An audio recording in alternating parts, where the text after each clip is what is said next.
بسم اللہ الرحمن الرحیم۔ السلام علیکم۔ اردو کہانی سینٹر میں خوش آمدید۔ آج کے اس ویڈیو میں آپ کو ایک معصوم لڑکی کے اوپر بیتی دکھ بھری سچی کہانی سنانے چاہ رہی ہوں، لیکن کہانی سنانے سے پہلے نئے آنے والوں سے گزارش ہے کہ اردو کہانی سینٹر کو سبسکرائب کیجیے اور ہماری ویڈیو سب سے پہلے دیکھنے کے لیے بیل آئیکن کو کلک کیجیے۔ چلیے شروع کرتے ہیں کہانی۔ اس روز میں کچن میں کھانا بنا رہی تھی۔ وقار بھی 3 گز کے فاصلے پر سامنے والے کمرے میں لیٹا ہوا تھا جب اچانک کچن میں حاجی صاحب داخل ہوئے۔ وہ خاصے بوکھلائے ہوئے سے لگ رہے تھے اور میں جانتی تھی کہ ان کی یہ حالت کیوں ہے، لیکن میں نے خود کو پرسکون رکھتے ہوئے انہیں دیکھے بغیر کہا، آپ کو بھوک لگی ہے کیا حاجی صاحب؟ میری اس بات پر انہیں حیرانی ہوئی۔ تبھی انہوں نے کہا، تمہیں یہ کیسے معلوم ہوا سدرا کہ مجھے بھوک لگی ہے؟ تب میں نے کہا، آپ کچن میں کھانے کی غرض سے ہی تو آتے ہیں۔ یہ کہہ کر میں حاجی صاحب کی جانب مڑی تو ان کے چہرے پر عجیب سی شیطانی ہنسی در آئی۔ بولے، اگر تم یہ جانتی ہو کہ مجھے بھوک لگی ہے تو تمہیں یہ بھی تو پتا ہوگا کہ مجھے کس چیز کی کمی ہے۔ یہ کہہ کر وہ میری جانب بڑھنے لگے، مگر میں ان کی نیت سے پہلے ہی واقف تھی۔ مجھے امید تھی کہ باہر لیٹا وقار یہ سب دیکھ کر اندر آ جائے گا، لیکن وہ بے غیرت تو ٹس سے مس نہ ہوا۔ مجھے بخوبی اندازہ ہو گیا کہ جو کرنا ہے مجھے ہی کرنا ہوگا۔ آپ یہ کیسی باتیں کر رہے ہیں حاجی صاحب؟ وقار آ گیا تو کیا سوچے گا؟ میری بات پر حاجی صاحب نے داڑھی کھجائی، ایک مرتبہ پھر سے تمسخرانہ مسکراہٹ کے ساتھ کہنے لگے، ابھی وقار کی باتیں مت کرو، یہاں صرف میں ہوں اور تم ہو۔ یہ کہہ کر انہوں نے میرے ساتھ دست درازی کرنے کی کوشش کی۔ میں نے ساری صورتحال کو بھانپتے ہوئے مسالہ پیسنے والا ڈنڈا اٹھایا اور ان کے سر پر دے مارا۔ میرے سسر حاجی صاحب شاید اس حملے کے لیے تیار نہیں تھے، تبھی لڑکھڑا کر زمین بوس ہو گئے۔ ان کے سر سے خون کی دھاریں بہنے لگیں۔ تبھی وقار جلدی سے اٹھ کر اندر آ گیا۔ یہ کیا کر دیا تم نے سدرا؟ انہیں کچھ ہو گیا تو پولیس ہمیں پکڑ لے گی۔ لیکن مجھ پر تو بھوت سوار ہو چکا تھا۔ میں نے وقار کی کسی بات کا جواب نہیں دیا اور اپنے کمرے میں چلی گئی۔ سوچ نہیں سکتی تھی کہ ایک غلط قدم اٹھانے کی مجھے اتنی بڑی سزا ملے گی۔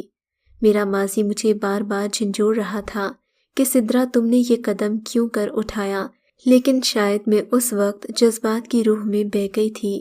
مجھے یاد ہے جب میں امی ابا کے ساتھ گاؤں میں ہنسی خوشی رہ رہی تھی، میرے ساتھ بھائی تھے، ہم پورے علاقے میں بڑے عزت دار سمجھے جاتے تھے۔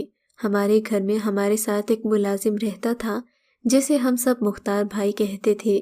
انہی دنوں گرمیوں کی چھٹیاں ہوئیں۔ مختار بھائی کا چھوٹا بھائی وقار بھی ان کے ساتھ چھٹیاں گزارنے آ گیا۔ اسے دیکھ کر نہ جانے کیوں میرے دل میں عجیب سی ہلچل ہونے لگتی۔ میں گھنٹوں اس کے ساتھ کھیلتی رہتی۔ وقت گزرنے کا تو احساس ہی نہیں ہوا تھا۔ ایسے ہی 2 ماہ کب بیتے پتہ نہیں چلا۔ وہ پھر اپنے گھر چلا گیا۔ اگلے سال وہ پھر سے ہمارے پاس رہنے آیا تو یہ دن بھی پلک جھپکتے میں گزر گئے۔ اس کے جانے کا وقت ہوا تو میں رونے لگی۔ ایک مرتبہ پھر سے سال گزرنے کا انتظار کرنا تھا۔ پھر جب وہ تیسری بار چھٹیاں گزارنے آیا تو خاصا خوبصورت اور ہوشیار ہو چکا تھا۔ وقار نامی اس نوجوان پر واقعی جوانی بارش کی طرح برسی تھی، مگر میں نہیں جانتی تھی کہ یہ میری ذات کو اس قدر مٹی میں ملا دے گا۔ اب میرے گھر والے مجھ پر تھوڑی پابندیاں لگاتے تھے۔ شاید وہ زمانے کی چالاکیوں سے واقف تھے، لیکن میں تھی کہ پھر بھی باز نہ آتی۔ وقار سے چھپ چھپ کر ملنے لگی، لیکن اب اس کی آنکھوں میں عجیب سی کشش نظر آتی تھی۔ شاید وہ بھی مجھ سے محبت کرنے لگا تھا، یا اس جذبے کا کوئی اور نام تھا جو میں سمجھ نہیں پائی۔ ایک روز اس نے مجھے بتایا، سدرا، میں اگلے سال شاید یہاں نہ آ سکوں کیونکہ مجھے BA کرنے کے لیے دوسرے کالج میں داخلہ لینا پڑے گا۔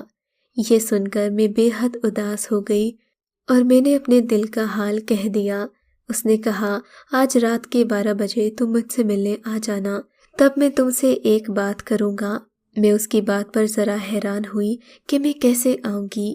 وہ میری جانب دیکھ کر کہنے لگا، محبت کرنے والے ہر حد پار کر جاتے ہیں اور تم ہو کہ صرف ملنے سے ڈر رہی ہو۔ یہ سن کر میرے اندر محبت کی آگ بے تحاشا بھڑک اٹھی، لہٰذا میں نے رات کو آنے کی حامی بھر لی